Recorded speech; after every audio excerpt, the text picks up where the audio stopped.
Hey everyone, I'm Father Jeff Walker from St. Thomas More Parish in Bowling Green, Ohio. I'm filling in for my friend Nick here on Awaken the Word, and our word today on the feast of St. James comes from the Gospel of Matthew.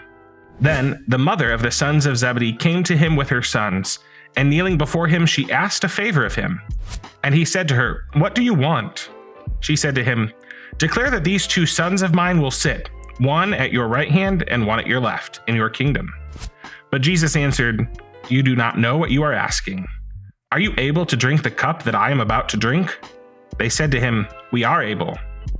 He said to them, "You will indeed drink my cup, but to sit at my right hand and at my left, this is not mine to grant, but it is for those for whom it has been prepared by my Father." When the 10 heard it, they were angry with the two brothers. But Jesus called to them and said, "You know that the rulers of the Gentiles lord it over them, and their great ones are tyrants over them. It will not be so among you. But whoever wishes to be great among you must be your servant, and whoever wishes to be first among you must be your slave. Just as the Son of Man came not to be served, but to serve, and to give his life as a ransom for many." Here we go with those unanswered prayers again. If you tuned into yesterday's Awaken the Word, I mentioned that sometimes we aren't praying the right prayers, or rather, that we're not asking the Lord in prayer for something that will actually help us, or that might even harm us in the long run. Like clockwork, today's feast day gospel gives an example of just that. The mother of James and John asked Jesus to grant that her sons will sit, one at his right and the other at his left, in his kingdom. But mother doesn't want great things for her children. Who wouldn't want to be honored by someone as important as Jesus?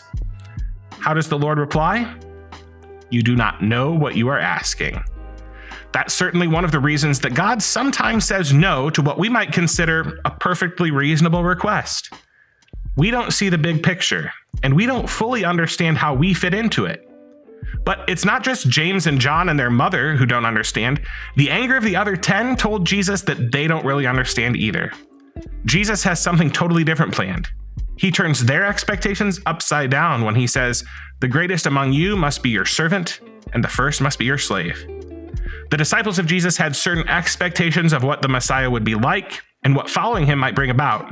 They had certain standards for success, but none of those things were in the plan of the actual Messiah. Jesus doesn't want to discourage us from praying to him, from asking favors from him, or from expressing our desires to him. In fact, he commands us to do so.